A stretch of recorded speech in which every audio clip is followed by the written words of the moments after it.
Unique things to remember. Now, here's what now turns wisdom and faith into reality, and that's activity, muscle.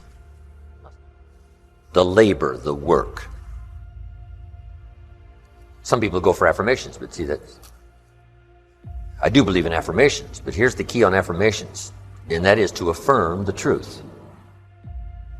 Affirm the truth. If you're broke, best thing to affirm is, I am broke. That third failure in a row, did you think, I need to pack this in? Never. Why not? I don't ever give up. So many people tried to talk me out of starting a art company. It was crazy. One good friend of mine collected a whole series of videos of rockets blowing up and made me watch those. He just didn't want me to lose all my money. We're doing these things that seem unlikely to succeed, and we've been fortunate, and at least thus far they have succeeded. Now is the time to take risk. You don't have kids. As you get older, your obligations increase. And once you have a family, you start taking risk not just for yourself, but for your family as well. It gets much harder to do things that might not work out.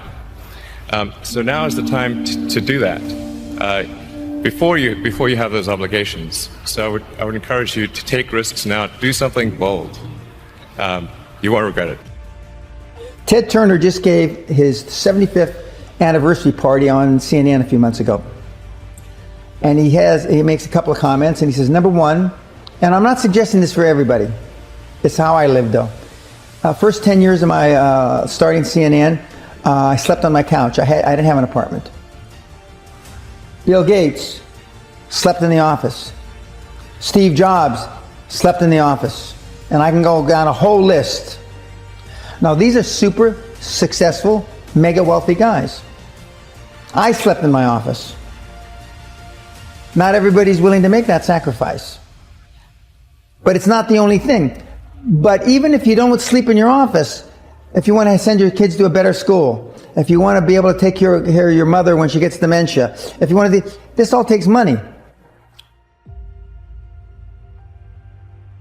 My children aren't getting any of my money when I die.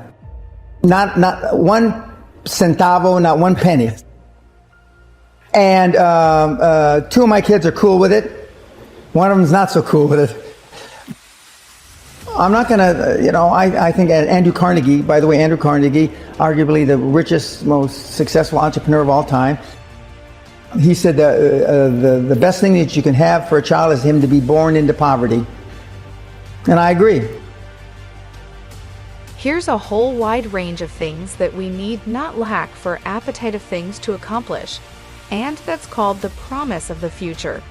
And without that promise, life becomes a little less worth living. If the promise is clear, we will pay the disciplines, we'll pay the price, we'll read the books, we'll take the classes, we'll learn the skills. So that's one of the first things, is to articulate the promise. Big job. And if you'll do what you can, then life will give you some extraordinary things to do. You got to take care of the small disciplines before life will give you a chance to handle the more complicated disciplines. Start first with the smallest of disciplines, and do not neglect them and do not disregard them as being trifling. Everything matters. Everything's important. Good phrase to take home. All disciplines affect each other. Positive side. Every new discipline affects all your other disciplines. If you'll get some new things going, make some calls you've never made before. Step up your activity level. Step up your labor level. Go for the disciplines, the smallest of disciplines, the least of disciplines. Like keeping your accounts in order. Here's number 4, get better. There isn't any of us that can't get better. So turn on this whole idea of personal development and personal growth. That was what my teacher shared with me that changed my life. I'm telling you, for things to get better, you got to get better. Don't ask for it to change out there. Ask for you to change here. Don't ask for a more favorable wind. We call that naive. Don't ask for better seed, better soil. This is the only planet you got. Just ask that you can get wiser and stronger and better. You put that up on the refrigerator where you can see it every day. It'll drive you to sign up for a class to learn a skill so that this doesn't happen anymore. Now, if that doesn't do it, reaffirm and put this up there. I'm 40 and broke. See, that's a lot more alarming. And if that doesn't work, put this up there. I live in America and I'm 40 and I'm broke. Something is wrong. Not with the country now. You don't have to build a raft. You don't have to build a raft and go to another country. Something might be wrong with your philosophy, your policy, your plan, and your strategy. So, affirm, yes, but always affirm the truth. Here's what the old prophet said. The truth will set you free. Now, here's the freedom of the truth. Number one, freedom of the truth. To correct old errors in judgment. That's the freedom of the truth. Because if you don't speak the truth, then you're likely not to correct the errors in judgment.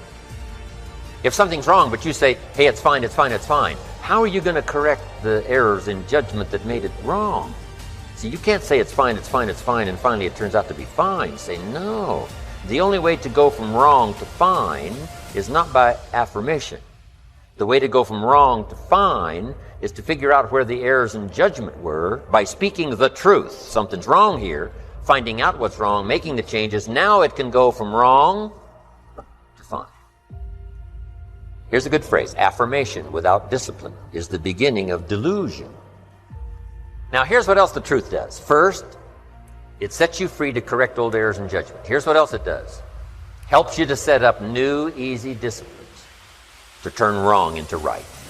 To turn lack into prosperity. To turn skepticism into faith. How did you figure you were going to start a car company and be successful at it? Well, I didn't really think Tesla would be successful. I thought we would most likely fail. But I thought that we at least could address the false perception that people had that an electric car had to be ugly and slow and boring like a golf cart. But you say you didn't expect the company to be successful, then why try? If something's important enough, you should try, even if the probable outcome is failure.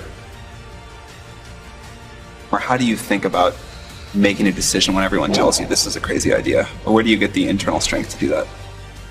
Well, first of all, I'd say I actually think I feel fear quite strongly. So it's not as though I just have the absence of fear. I feel it quite strongly. But there are just times when something is important enough, you believe in it enough, that you do it in spite of the fear. Lack of self-esteem, lack of self-worth. Now, they think they have self-worth.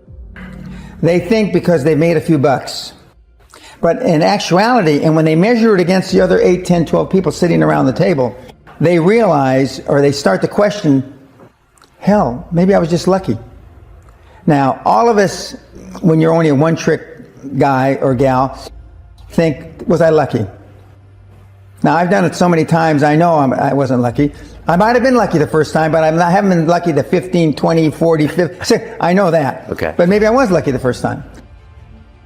But my life changed when I was pretty much a haphazard kid, got in a lot of trouble, got arrested 4 or 5 times, thrown in jail. And this was when my dad is a cop. But then I volunteered for the draft in 1966 at the height of the Vietnam War. And I went to OCS, and that changed my life because it was the really first real high performance thing that I could measure myself against with other people.